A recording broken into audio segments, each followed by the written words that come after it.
Charles Woodson made some comments on Rich Eisen earlier this week, talking about the legacy of this team, and Rich kind of threw the question out there to him, and I don't know exactly what he expected, but he looked a little bit surprised at the answer. But he asked him, what is the legacy of this team? Where do they stack up with other great Michigan teams? And Charles Woodson says, if Michigan wins it all, this will be the best Michigan football team of all time. Now, Woodson obviously was on the team in '97 and was pretty much the reason why they won the national championship. So I think maybe you would think that these guys don't, want to give that title up. But I think Charles Woodson, knowing the sport and being as smart as he is, understands the differences between 1997 and now. There was no Big Ten championship back then. There was no college football playoff. They went out and played number 8 Washington State in the Rose Bowl, and it was decided by a vote. That was an incredible Michigan team, but this would be an even bigger feat. I agree with Charles. And another cool thing, too, about those 97 guys, like John Jansen talked to the team earlier last week before the Rose Bowl when Drake Nugent was talking about this. And John Jansen said, I'm sick and tired of talking about our 1997 team as the last great thing that happened to Michigan. I want to talk about you guys. He wants it to be another group. He's like, we talk about 97 because nothing's happened since then. So it's kind of cool that those guys have really rallied around. Obviously, Jansen, no bigger supporter. But your thoughts on kind of the legacy here and what Michigan has a chance to do in this game, because Team 144 will be the best team, I think, in Michigan history if they get it done. I kind of feel like they already are. And again, it's going to take they already could be. Yeah. Yeah. I think it's going to take that a national title to really cement that for them. But when you look at the factors at play, 14 last year of the 14 playoff, you draw Alabama in the Rose Bowl, you played, Penn, like this was three of their last 4 games were played against what? I'm sorry, 3 of their last 5. Math is hard. Penn State, Ohio State, Alabama. You still had to go to Maryland without your head coach. You played an Iowa team in the Big Ten championship that you were able to still shut top out. 20. Yeah.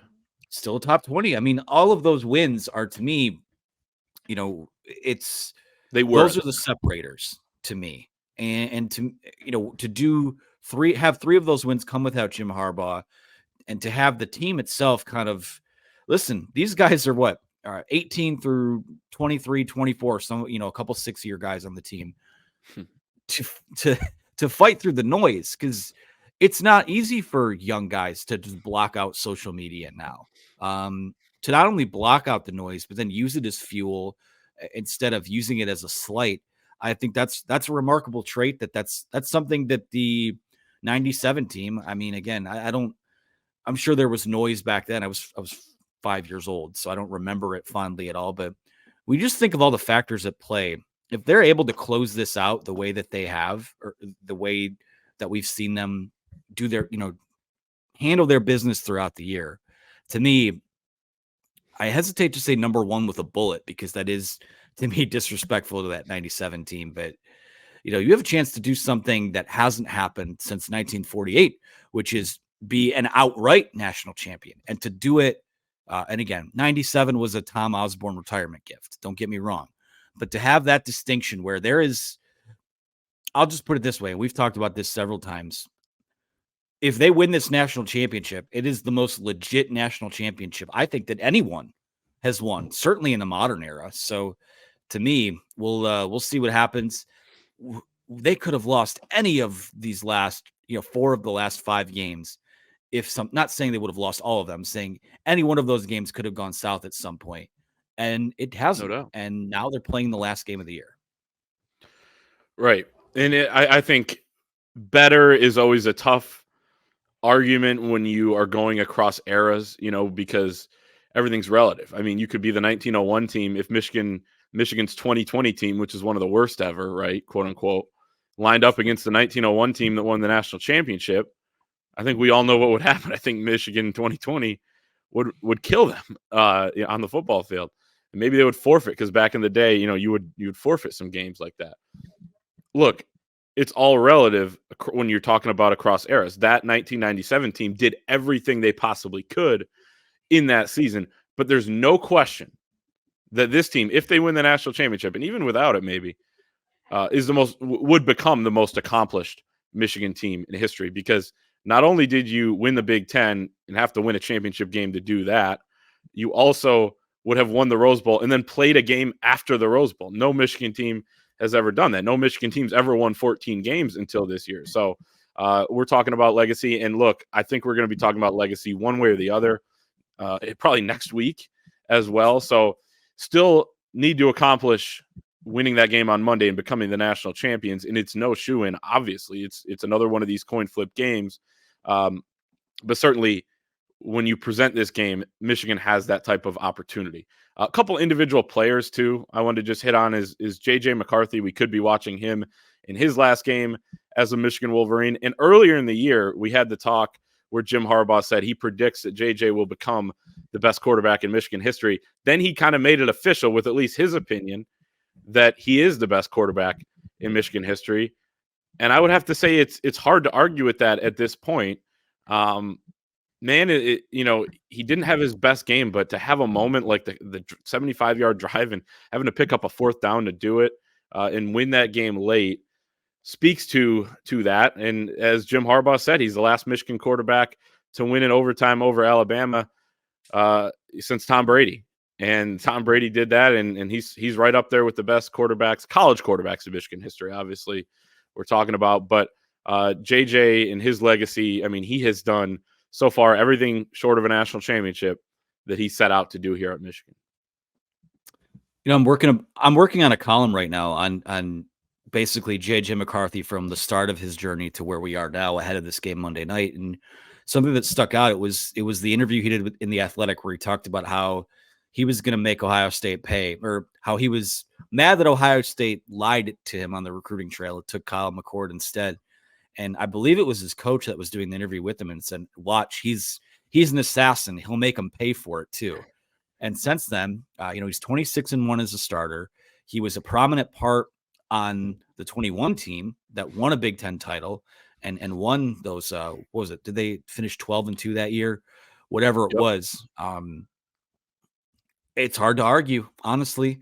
26-1 as a starter listed. I mean, there are going to be guys that probably in the future put up better numbers just because of playing more games and offenses change and the game changes. But man, in those gotta have it situations, and Michigan, to McCarthy's credit, Michigan really hasn't had a lot of those situations because they have been largely dominant since he was the starting quarterback. But you think back to the Illinois game last year, you think back to the clutch plays he made that next week against Ohio State. You think back to almost pulling off the comeback against TCU. And then obviously everything he did down the stretch this year. I have no issue with it. I mean, and he's a guy that I think has a chance to be drafted higher than any other Michigan quarterback in the history of the program. I don't know. I have to go back and look, but if JJ McCarthy's like a top 10, top 15 pick, he's in really elite company there when it comes to what he's done at Michigan. And I talked to someone over the weekend too that said, I think you'd be surprised by how NFL scouts view him in terms of, forget about the production, forget about some of the, sometimes he can float his passes and whatnot, but you look at that play in the Rose Bowl alone, the athleticism, the sheer athleticism at the quarterback position on that trick play even. I mean, that's one of the most athletic plays I've ever seen a quarterback make.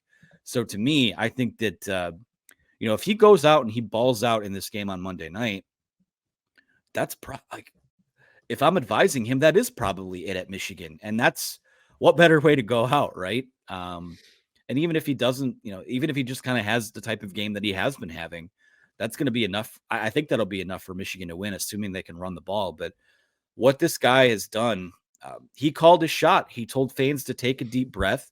He was the rising tide that lifted this program over the top. And all they needed, we talked earlier about what was needed pre-2021 that they didn't have versus what they have now. A lot of it could have been offset by having an elite game-changing quarterback. And J.J. McCarthy is that. And that's why Michigan's playing for a national title on Monday. Yeah. And he would become, if he's a top 10, top 15, even top 25 pick, he'd become the highest drafted quarterback in Michigan history. Currently, Jim Harbaugh holds that title, number 26 overall to the Chicago Bears in 1987. You are right about that. It's also crazy, though, that we have talked about JJ as being kind of that X factor. Like, you compare Michigan to Clemson a little bit with some of their years where these two programs recruit very similarly, but the difference in Clemson with their two national titles was Trevor Lawrence being an elite quarterback and Deshaun Watson being an elite quarterback. JJ McCarthy put together that drive that was incredible to come down and tie the game. But really, like, I think it's that in the way he's been able to play, coupled with just how much Michigan has closed the gap with these SEC powers. I saw a stat that when you look at blue chip ratio and recruiting rankings and these kind of roster rankings that some sites do, Alabama is the second most talented roster in college football history. That's the team Michigan just played. And the fact that Michigan, like you said earlier, was able to control the line of scrimmage.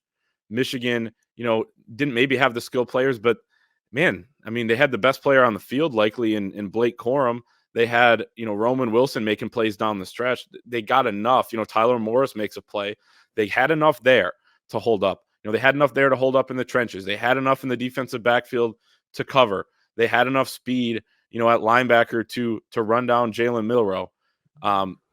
They have the quarterback now, and they've closed the gap, at least for now, with some of these SEC powers.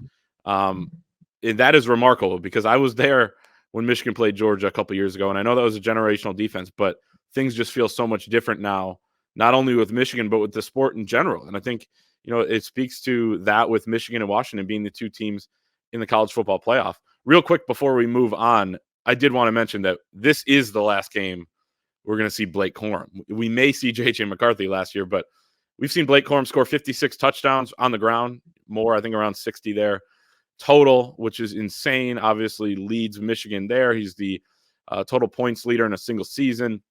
I think he's right up there all time. He actually might be number one in that category as well. But I said this on Monday, but after he did what he did in overtime, I said I would call Blake Corum a legend or say he just became a legend, but he's been a legend and he just keeps adding to it, and he has another chance on Monday. Yeah, he does, and I think he's going to have some room to run on Monday. That's a huge key to this game, and we will break down the national championship game in earnest when we get to Houston and get settled in there. Still kind of working off the whiplash from the travel, but we will have a full national title game breakdown before it drops. Blake Corum, to me, it was kind of an omen when you and I were in that tunnel watching the bus drive into the Rose Bowl. Blake Corum was either the first guy off the bus or one of the first guys off the bus, and he was wearing that Barry Sanders I think it was 94, 95 Pro Bowl throwback jersey, and we're like, oh wow, that could be something. And you look at that, specifically that last run of the game, the footwork, the contact courage at the end, like that to me, I thought that run in the Ohio State game after the Zinter injury was maybe like his signature run at Michigan, and he very quickly put a new one at the top of the list. I mean, that run to win the Rose Bowl, the jump dude's cut, been amazing. And this time last year, he was on the Rich Eisen show, I think on January 8th of last year, announcing that he was coming back to Michigan while rehabbing from recently done knee surgery. And now he has a chance to accomplish what he came back and what was envisioned when he came back to Michigan. And to be able to, I won't say call your shot, but just so many things don't take this for granted, Michigan fans, because so many things have to go right for you to get to where they are. And we've seen it. I mean, this is year 9 of Jim Harbaugh. They could have been there in year 2 if things broke the right way. It takes a tremendous amount of poise, takes a tremendous amount of luck to get there. And you got to play well throughout too. So to me, for Blake Corum to be in this spot, for the seniors that ran it back to be in this spot, it just speaks to the mental fortitude, the internal wherewithal to get the job done and to speak your goals into existence. So often that can kind of read as cliche, but this team embodies that, and nobody embodies that more on this team than Blake Corum. Yeah, he took the mic at Chrysler during a timeout at a basketball game as the rest of his teammates were throwing T-shirts into the crowd, and he said, "We're going to win the national championship and go down in history." He has a chance to do that on Monday night. He's already going to go down in history. And I remember following him around on the field before the Fiesta Bowl last year as he was crutching around and signing autographs, and he's getting all these Michigan fans yelling and chanting one more year. He decides to do it. He decides to come back, and it couldn't have gone better for him. And obviously, I think he's going to have a tremendous career in the NFL as well. But